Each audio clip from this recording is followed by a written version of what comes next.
नमस्कार दोस्तों, सोचिए आपके पास एक वैलिड राशन कार्ड है। आप हर महीने राशन की दुकान पे जाते हैं, लेकिन डीलर कहता है कि राशन खत्म हो गया है, सर्वर डाउन है या आज मशीन काम नहीं कर रही है, आप अगले महीने आना, या फिर बिना किसी वजह से राशन देने से मना कर देता है। ऐसे में आम आदमी क्या करे? क्या राशन डीलर जो चाहे वो कर सकता है? क्या आप कंप्लेंट कर सकते हैं? क्या आप डीलर का लाइसेंस भी कैंसिल करवा सकते हैं? आज हम इसी विषय के ऊपर चर्चा करेंगे। नमस्कार दोस्तों, मैं advocate Veena Joshi, currently practising in Supreme Court and Uttarakhand High Court. सबसे पहले ये समझिए, अगर आप नेशनल फूड सिक्योरिटी एक्ट 2013 के तहत एलिजिबल हैं और आपका राशन कार्ड वैलिड है, तो आपको नियमों के अनुसार सब्सिडाइज अनाज मिलेगा और वह आपका अधिकार है। लेकिन राशन तभी मिलेगा जब आपकी एलिजिबिलिटी, कार्ड की वैलिडिटी और अन्य सरकारी शर्तें पूरी हों। दोस्तों, आइए चर्चा करते हैं कि राशन न मिलने की कॉमन वजह क्या है। कभी कभी डीलर की गलती होती है, लेकिन कई बार टेक्निकल प्रॉब्लम भी हो सकती है, जैसे EPOS मशीन में टेक्निकल डिफिकल्टी, आधार ऑथेंटिफिकेशन फेल होना, फिंगरप्रिंट मैच न होना, सर्वर की प्रॉब्लम या राशन का टेम्परेरी आउट ऑफ स्टॉक होना, कार्ड इनएक्टिव या सस्पेंड होना भी एक कारण है। इसीलिए पहले असल रीजन समझना बहुत जरूरी है। दोस्तों, अगर डीलर बिना किसी वजह से आपको राशन देने से मना कर रहा है, सबसे पहले प्यार से रीजन पूछिए कि क्यों नहीं मिल रहा है। अगर आपको रीजन सेटिस्फाइड नहीं लगता है तो दुकान का नाम नोट कीजिए, डीलर का नाम नोट कीजिए, डेट और टाइम भी लिखिए। अगर पॉसिबल हो तो रिसिप्ट या ट्रांजैक्शन डिटेल संभाल कर रखिए, ये कंप्लेंट में काम आएगा। अब कंप्लेंट कहाँ करें?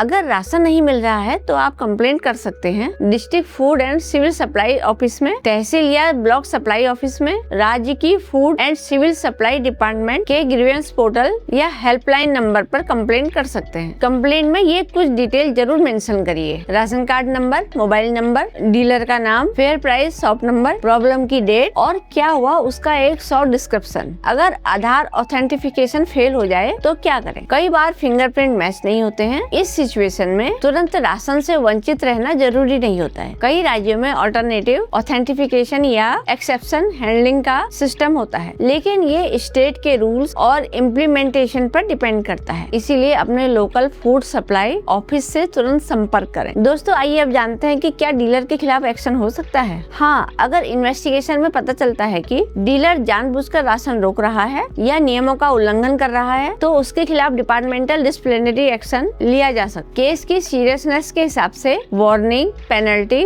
लाइसेंस सस्पेंशन या लाइसेंस कैंसिलेशन जैसे कड़े कदम भी उठाए जा सकते। क्या कोर्ट जा सकते हैं? अगर बार बार कंप्लेंट के बाद भी समस्या का समाधान नहीं होता है, तो फैक्ट्स और कंडीशन के हिसाब से उचित कानूनी रेमेडी के लिए एडवोकेट की सलाह ली जा सकती है। हर मैटर के फैक्ट्स अलग होते हैं, इसलिए कोर्ट का ऑप्शन भी केस के हिसाब से डिसाइड होता है। दोस्तों, आशा है आज की वीडियो आपको पसंद आई होगी और इसी तरह कानून से जुड़ी जानकारी सरल भाषा में प्राप्त करने के लिए चैनल को सब्सक्राइब करें। धन्यवाद।